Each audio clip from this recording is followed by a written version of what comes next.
welcome to Millionaire Real Estate Agent with Nathan Najib. Happy New Year, and this is our first video after our kickstart for the year 2023, which was very well received. We had a bunch of people very happy with the kickstart, and 2023 may be your best year yet. Starting 2023, one of the things I think is important to start with is working.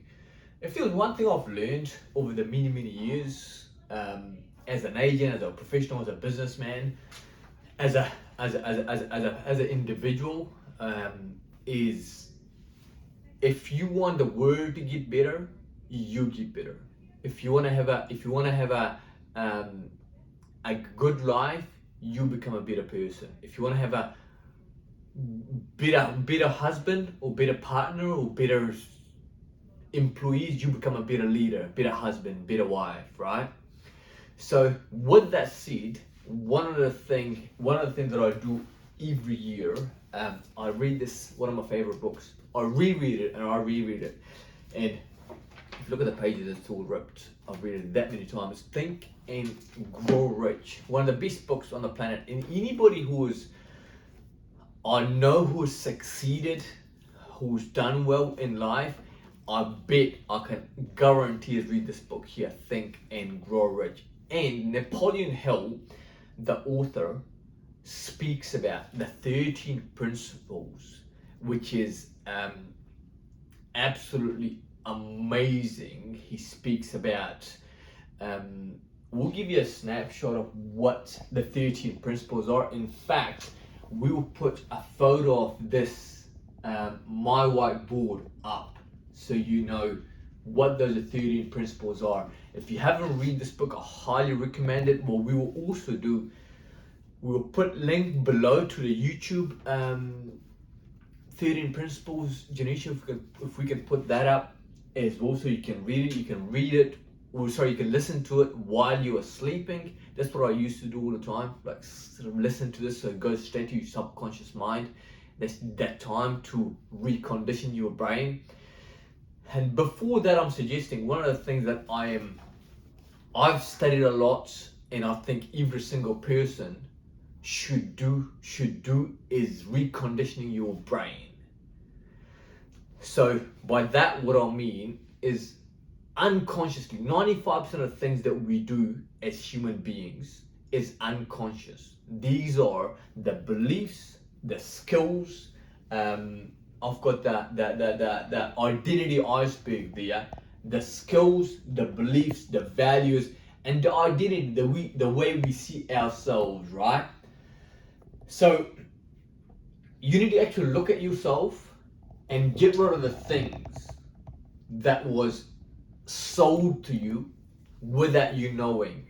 You've taken on that you probably wouldn't take it if that bag was packed for you today. You won't take it. You won't take the ingredients or that material or the items in that bag. You won't take. So what I'm saying is, like, unpack your bags that was packed for you unconsciously. As I said, 95% of the things that we do in daily basis is unconscious, right? You're unaware of it, but you do it. So my suggestion is work on yourself to become a better person, better salesperson. Change your identity. And I've done a lot of work on me for many years, and so that this here is called AccuMatch. It's like a identity. It's a behavior intelligence. It kind of tells you what the behavior, the things that you do, and why you do it, right? Why you think the way you think, kind of thing, right?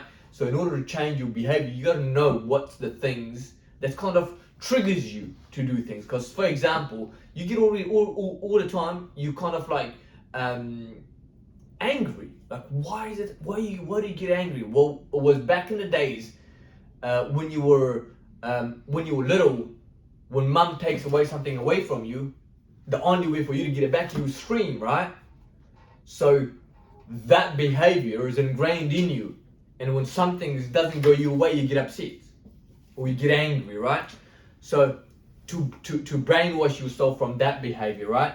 But in order to be able to change the behavior, you've got to actually know what the behaviors are that's actually setting you back, right? So looking at, double click on yourself and actually recreating yourself, if you will, right? I've read this book, an amazing book by clinical psychologist, Dr. Shefali, absolutely amazing, The Awakened Family. And she talks about, like, how most of the things that's been ingrained in us or was unconsciously sold to us by our parents, who were unconscious as well, because their parents had taught them the skills and the beliefs and the values that just been passed on and on and on. And then this one here is a great one as well, by Patrick Lencioni, the 3 big questions for a frantic family. Absolutely amazing. And it talks about how important the importance of having values. You can have values for your organization, but not for your home, for your family. And one of my favorite one has to be this one here, The Secret Life of Unborn Child. I used to gift, I must have gift this to like hundreds of people, because as soon as I hear somebody having a baby, I'll send them one of these, because it's so important. If it tells you from the minute inception that the baby, or the what do you call it, in the womb, they can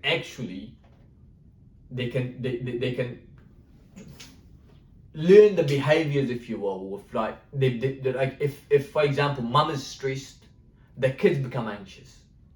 So the importance of carrying your baby, just not this, it's so important, and it creates the person later down the track, right? So if you have those issues, if you have problems, that's all cool, that's all fine, but you need to know what the issues are so you can fix it. So what I'm saying is, like, the first and most important thing is working on yourself first, and then you read this book called Think and Grow Rich, where Napoleon Hill speaks about 13 principles that will help you have anything that you want in life. It could be riches, it could be amazing relationship, it could be whatever, or it could be the whole lot. Like, for me, I want to have the whole lot, like being mentally, spiritually, physically, emotionally fit and financially. And I want to be able to serve, I want to be able to help people, I want to be able to have an amazing family. So I want to have it all, but I believe you can have it all, as Napoleon Hill speaks about in the 13 principles. So first one, I'm just going to quick touch on it. I don't need to talk about it too much, because we're going to put a link. You can actually hear from Napoleon Hill. But first one is the desire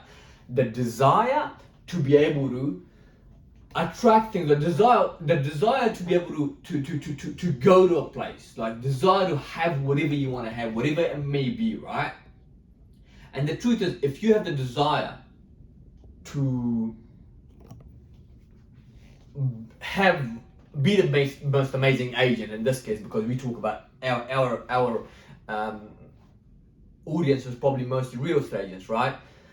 So if you have the desire to double your income, okay, that's fantastic, good thing, write it down, right? And then having the faith or the belief that you can do that you can go from 150,000 to 500,000, right?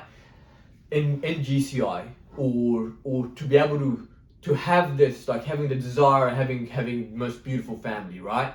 And then having the faith that you are capable of doing that. And then self-suggestion is actually monitoring your talk, the way you speak to yourself, because it makes a huge difference. It's similar, like, you wanna do something. It's another thing, that this thing called self-sabotage, because you don't see yourself like that person. Like, for example, if you're doing X amount in revenue, whatever it may be, if you come from this side of the family, but you don't see yourself, or this side of the road or the town, you don't see yourself living off the other side, or being worth to live over the other side, then you actually sabotage yourself. Even though if you want it, you can have the desire, you can have the faith, but if you don't have the way you talk to yourself, that thing they say, like, that it's the most important thing is how you feel about yourself when you're on your own. So having this good positive self-talk as we talk about. And of course knowledge to learning the skill as we talk about in that iceberg, learning to help you get to where you want to get to, because if you are here this year or last year you were here and you want to get over there, that same person was not going to help you. So you need to change your personality to be able to change your personal reality, right? So you can't be this person here. You need to change that person to become a totally different person. So you know how the thing that goes, you got to be before you can do, you got to do before you can have. Once again, in our identity iceberg, the planning part of it, we had that planning. We had the planning session for Kickstart. So the planning session is like, how you're gonna get there. Like, what's the systems? What's the roadmap? Like I talk about, like, how important it is. Like, it's great to have want to get there, but how are you gonna get there? What's the plan? What are you gonna do? How are you gonna improve, right? And then decisions. Like, the decision is, like, every decision that you make, like, if you want to go from here to there, this person will make totally different decisions in a daily basis. For example, if you want to be healthier, the decision, the guy that wants to be healthy will be totally different than the person who is not healthy. Like, so the person that's want to be very healthy, probably gonna eat healthy food. Probably not gonna do eat out all the time. Probably gonna go to the gym a couple of times or a couple of times a day, right? If you were real fit, right? So the decision that you want to make is going to be totally different than the other person, the old person, if you will, right? And then of course persistence, because life, if you want to achieve, if you want to go anywhere in life, there's going to be a whole lot of obstacles, and having the persistence to get up after you fall.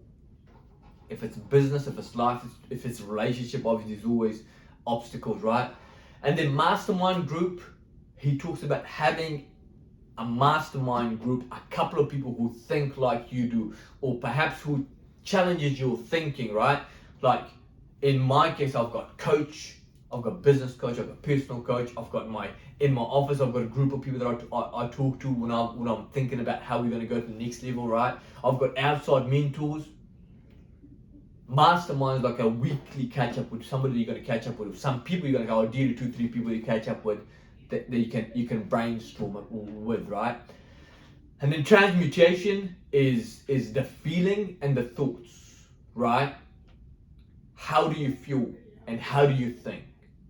And then the subconscious mind, we spoke about, like, changing your subconscious behavior or your subconscious mind, because that's gonna, like, for example, if you want to have that early wake up, right? But in your mind, if you want to go to the gym, for example, or we wake up early and go to the gym, right? But in your mind, you're like, I'm not a fit guy, right? That's not my thing, right? Because you will come back to that behavior, the old behavior. So you need to brainwash your thinking. You become that fit person. What does the fit person do? Eats healthy. What does that good healthy person do? Is works on his emotions, right? What does the person do? It probably works out 5-6 times a week, right? And then the brain, he talks about the importance of if you want your brain to provide wealth, then you'll have to make sure that your emotions reflect that frequency. If your brain is set to a different frequency of poverty, for example, or despair, then that's all that you'll get, right? So you need to think like that person has already achieved that thing, if you will. And then the sixth sense, the last one, is when you subconscious, like, when when there's an opportunity, your sixth sense, you kind of feel about, like, I think I should do this, right? Or if you wanna for example, you're hiring the next person to come and work in your organization. You just got this feeling about this person, like I think this person is going to help me get into a whole new level, right? Or whatever it may be, it's going to be opportunities appear because, and you can sense it, right? So once again, the 13 principles. Read this amazing book. I think that will change your life. And as he says, as Napoleon Hill says, he says, whatever the mind can conceive, whatever the man can believe, the man it can achieve. So if your mind can believe it and conceive it, you can achieve it. No question about it. I've seen some of the most amazing people who came from very humble beginning, nothing, and because they had the desire and they had the belief and all the 13 principles, they've got to a place of that. And I tell you what, it's like success is not reserved to a certain kind of people. Success is I believe every single person is born to be successful, to be fulfilled, to be happy. But the word takes that away from us. What our mind, yours, and everybody's responsibility is to clean those things up so you can become again the genius, get the genius back, and become the successful person that you're born to be. Right? With that said, I'll leave you to it. Subscribe to our channel below, and you'll get alerts soon as we put our contents out. Take care, and we'll see you next week. Salute.